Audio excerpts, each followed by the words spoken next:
everybody, my name is Victoria Marie Diaz, and today I'm going to be talking about my DNA ethnicity estimate, and this is from Ancestry. Well, as you can see here, this is where you would find your DNA story, your ethnicity estimate, and a history behind all those estimates. And then you find your DNA matches, your true line, which is more like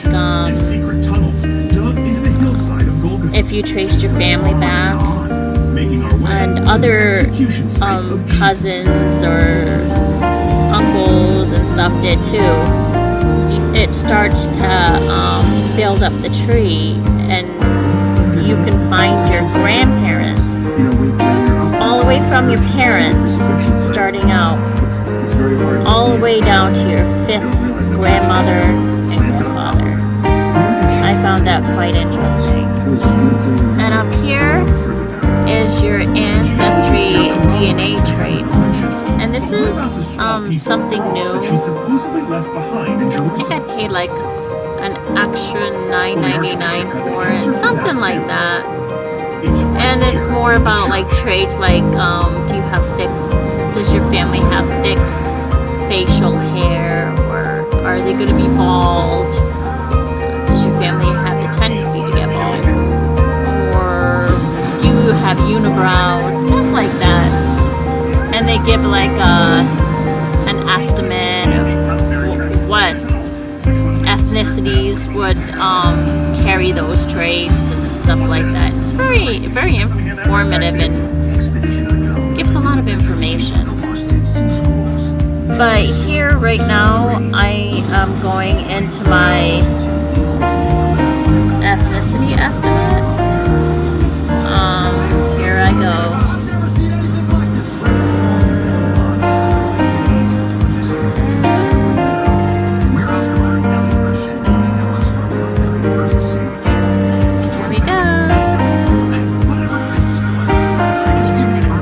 See, there's the map, and as you can see, that's all the colored parts are where all my ancestors resided before the migration, which, as you can tell, the Native American, they never left.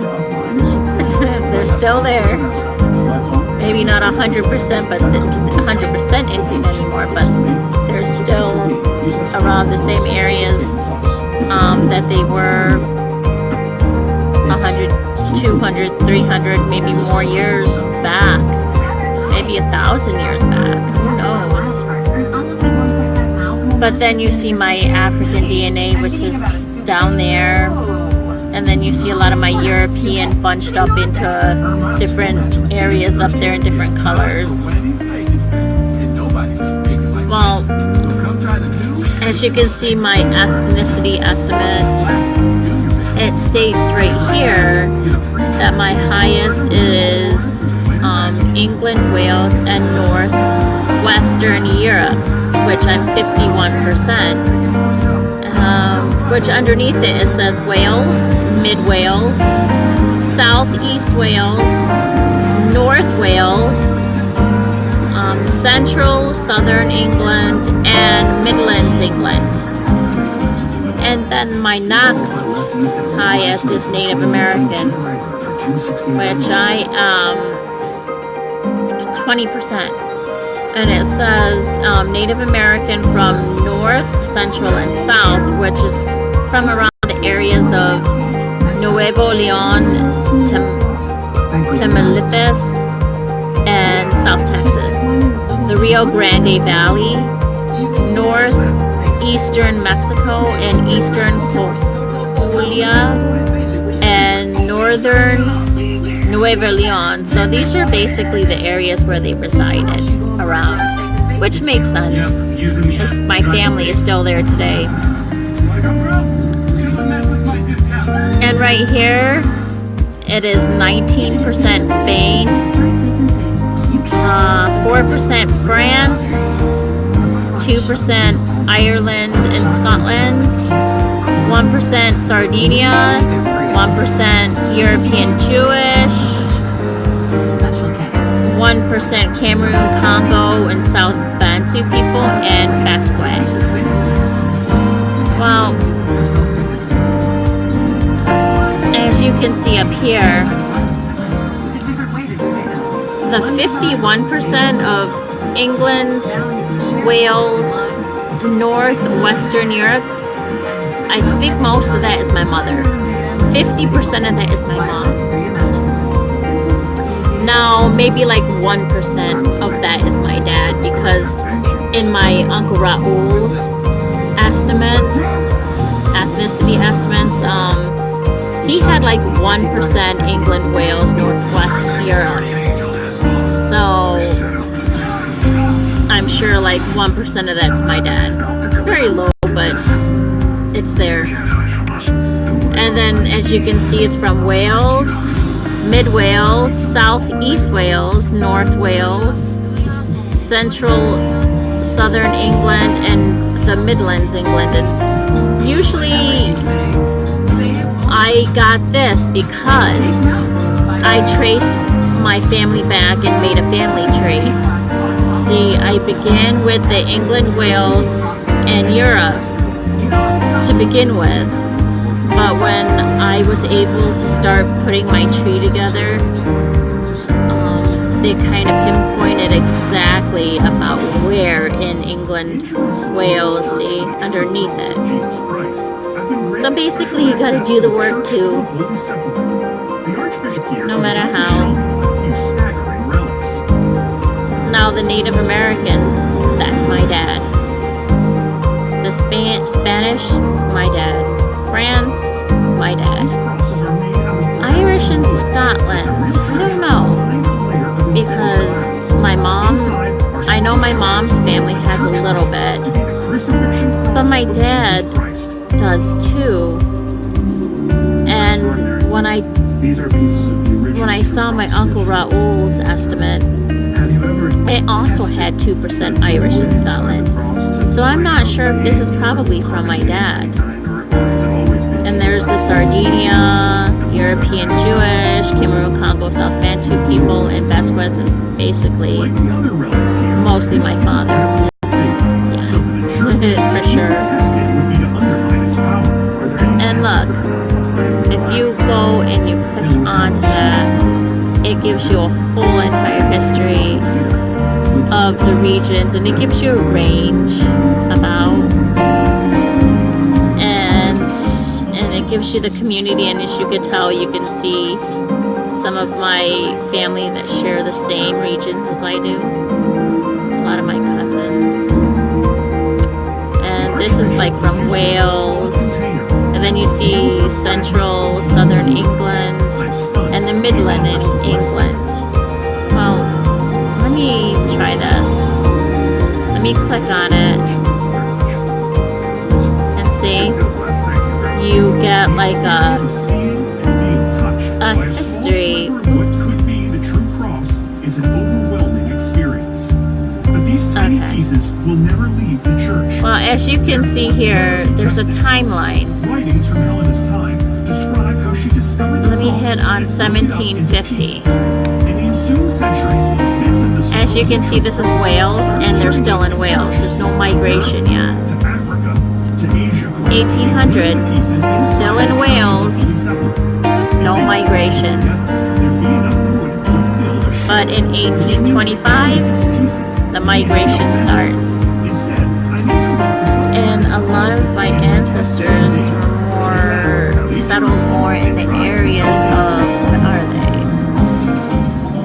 Jerusalem is serious, religious, and political. Tel Aviv feels playful, cosmopolitan, and mostly around Maryland. Oh, even a little bit of Washington, D.C. down there. West Virginia, Pennsylvania, and it gives a little like towns too that they were in. I see they have a little bit of Canada up there, a little bit of Canada. Niagara Falls, and see even some in New York, Toronto,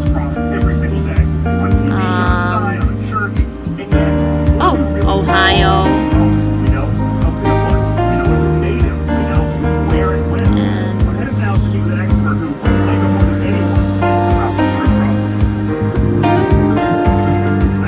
and then you click on it from 1850, see, they're migrating again, and where it starts to fill more in there, but now they started migrating more this way, which is more Idaho, Wyoming,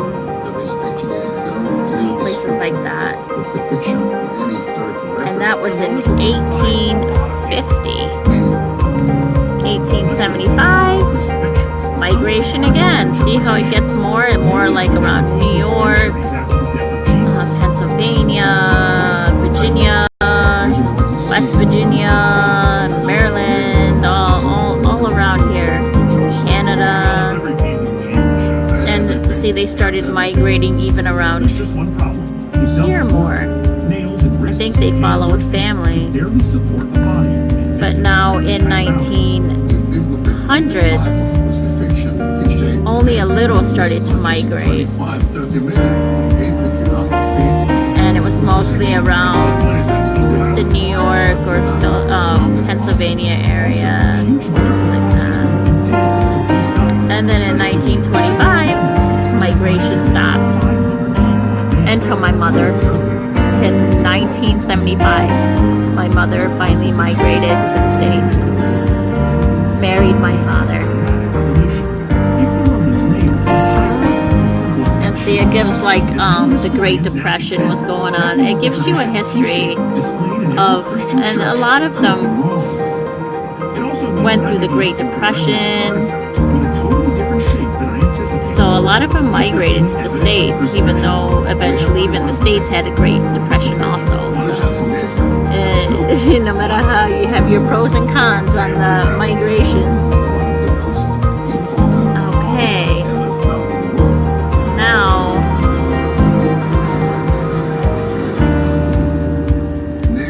they have the English. Let's see. Central South England. See, it does the same thing again, but see, my English family started migrating a lot earlier than my Welsh family. 1700s, they're already migrating.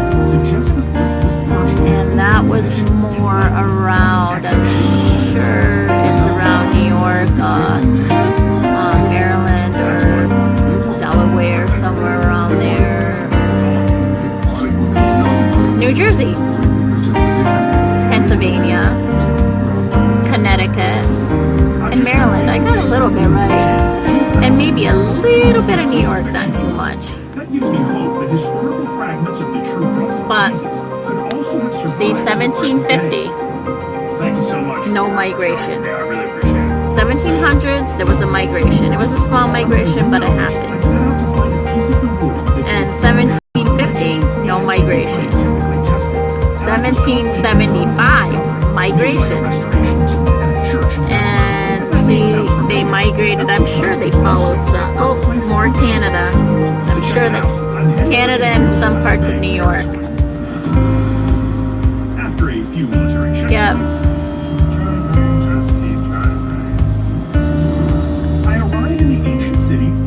Yep. More Canada and New York area.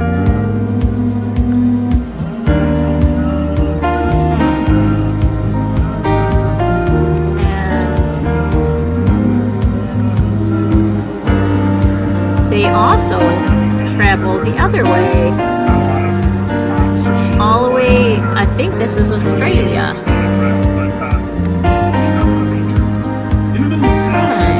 Let's see.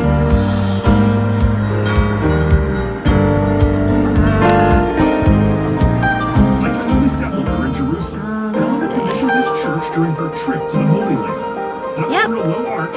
It was called New South Wales. I'm not sure if it's still considered the same. This is Australia Capital Territory.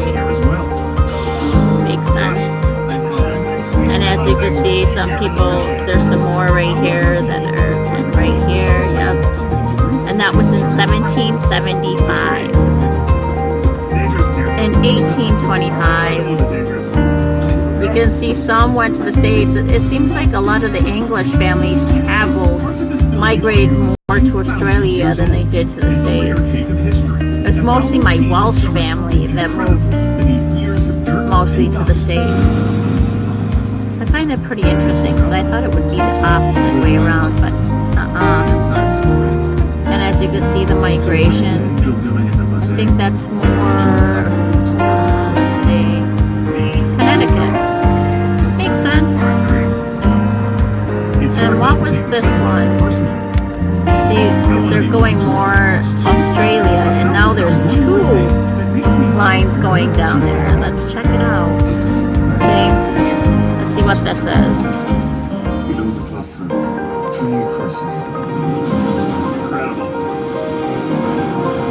Yep.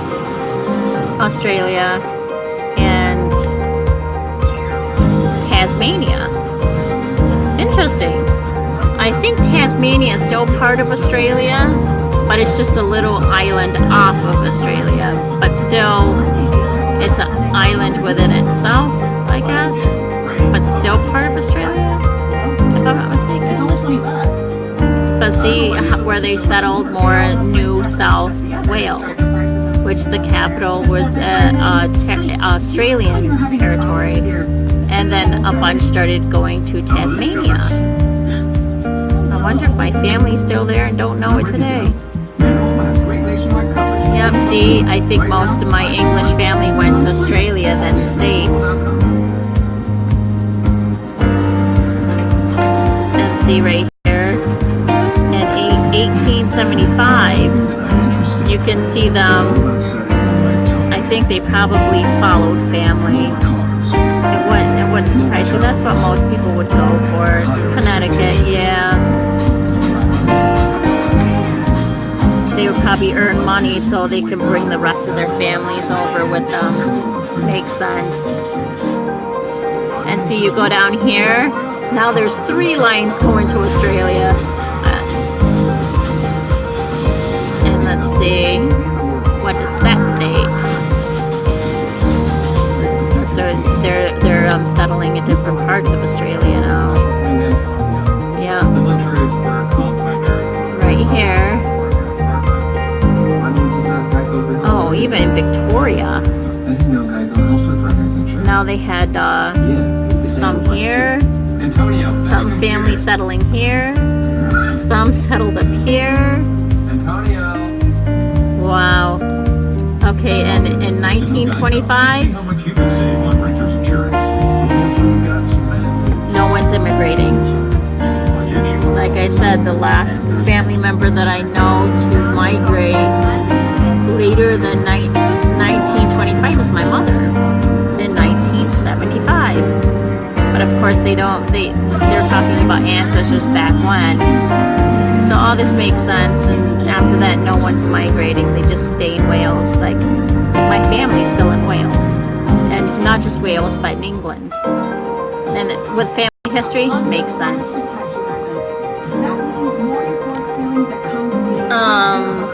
And you know, the Indian, it's gonna be the same. All they did was just move up a little bit from Mexico all the way into like Texas and so on.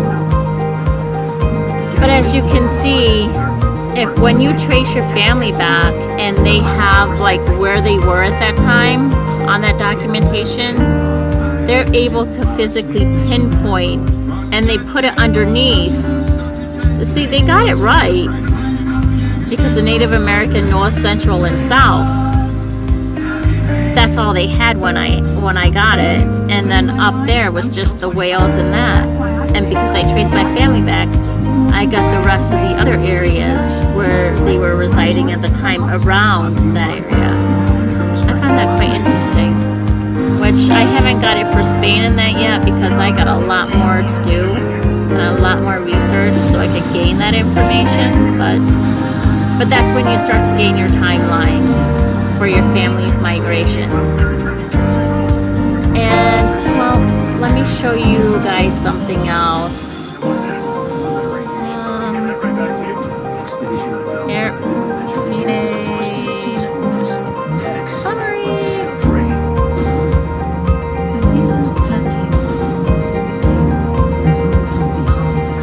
Okay. Here, like my DNA matches in my family. Let me click on it.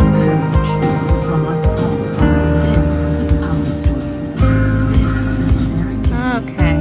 See? Here is my child. Her name is Danielle Gwen. And that shows up as parent and child, which makes sense because she's my daughter. I mean, if it didn't show up that way, that'd be kind of weird and messed up. I know for sure she's my daughter. Now, here's my half-brother and my half-sister. These are my father's other children from his second significant other that he's been with for 20-something years now. And they're my close family, or first cousin, which they're close family because they would be a half sibling. And so you could press on this little thing and it kind of states, it gives you an example of the segments. It says this relation is 100%. It could be a grandparent, a grandchild, half sibling, makes sense. An aunt, uncle, makes sense, or niece and nephew. These are the most closest relatives that you can gain.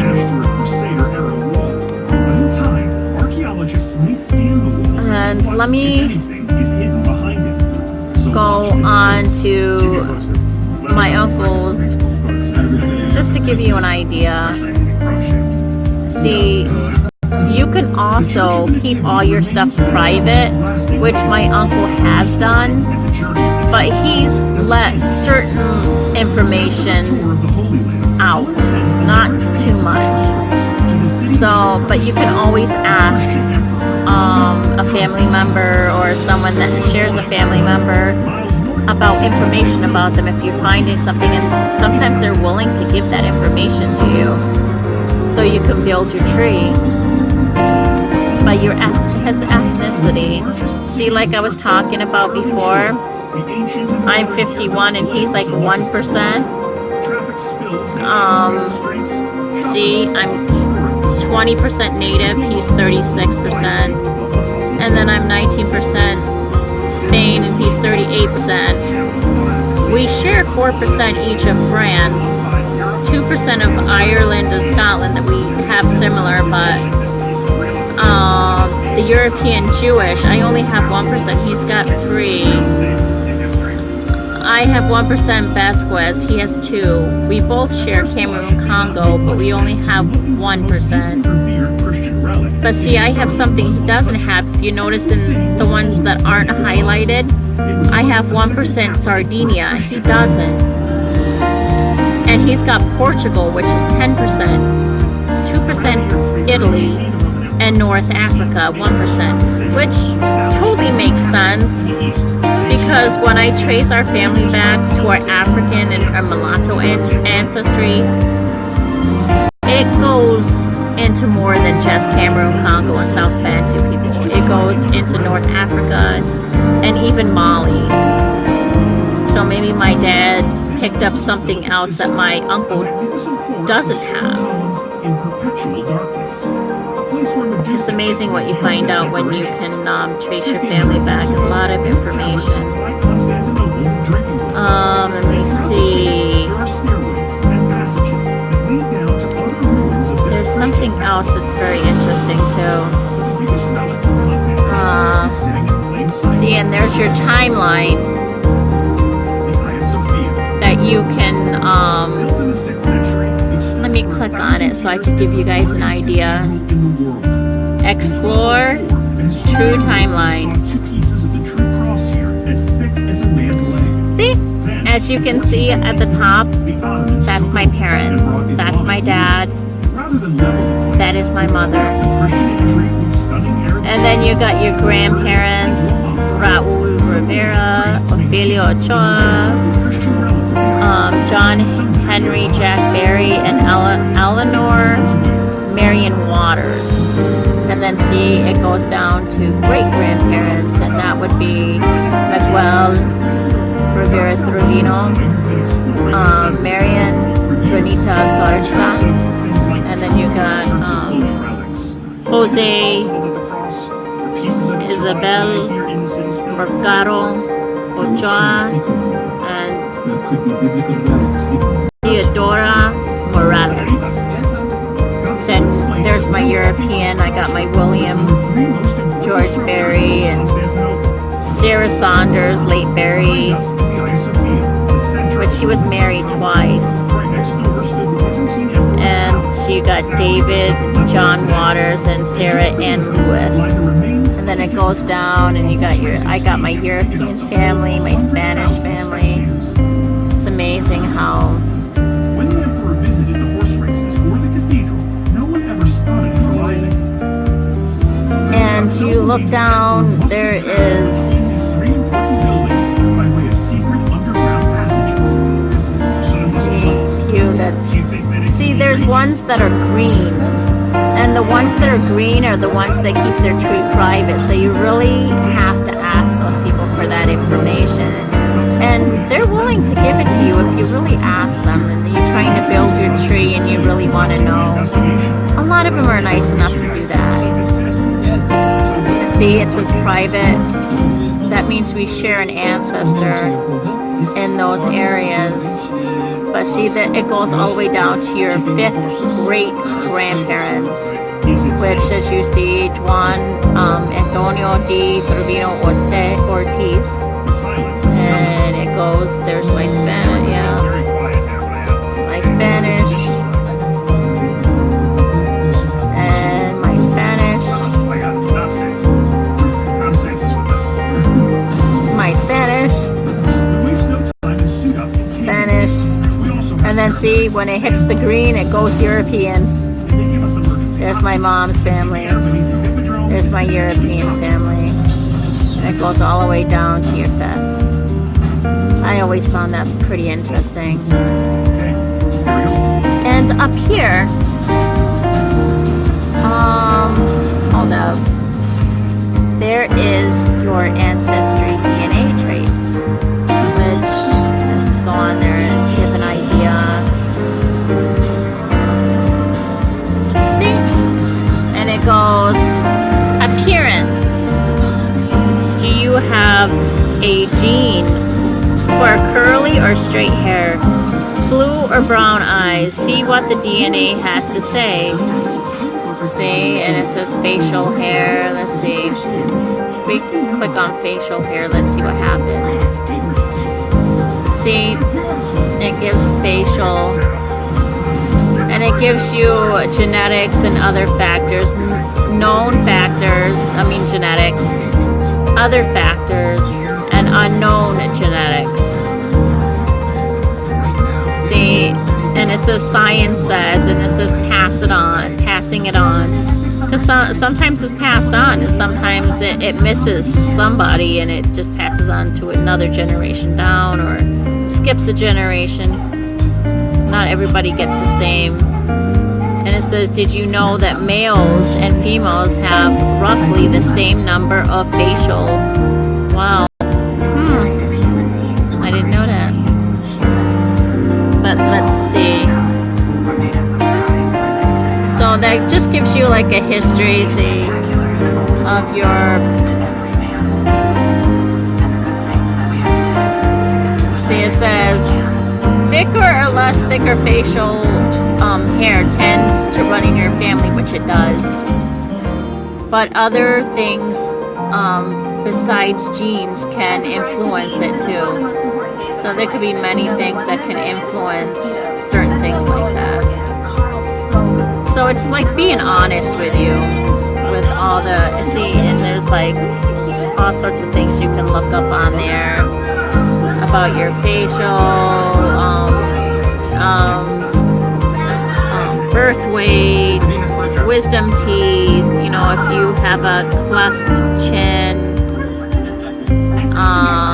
finger length, earlobe type, earwax, and all the way to freckles, hair, your color eyes, the iris in there. If you family tends to have unibrows in the family, or skin pigmentations.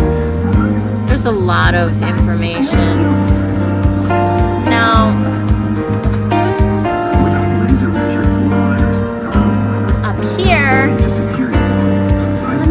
let me show you. I started my family tree, which I've gotten pretty far with it. And as you can see, I got my father's family and my mother's family. See, this is me.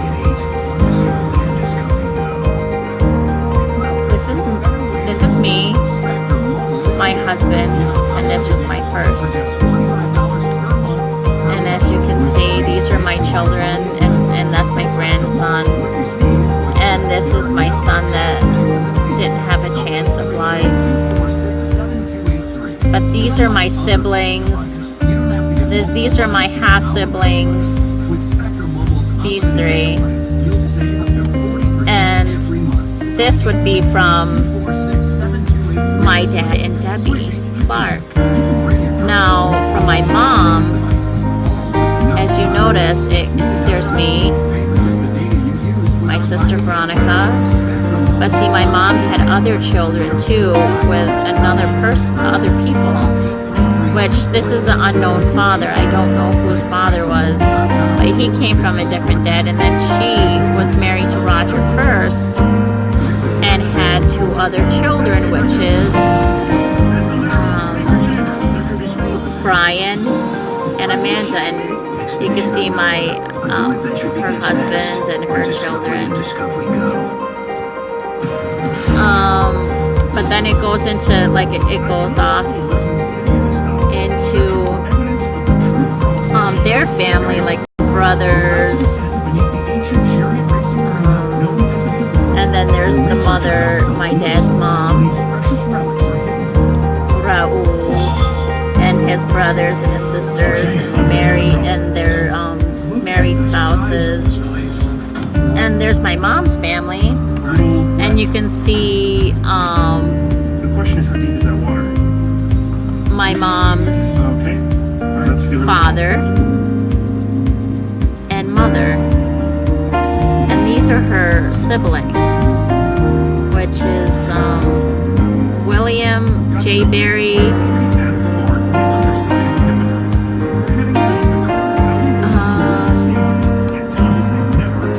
Christine Berry, and there's Keith Berry, and there's his kid.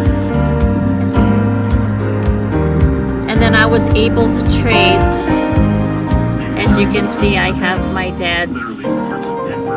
mom's family and my dad's family. I mean, it goes far.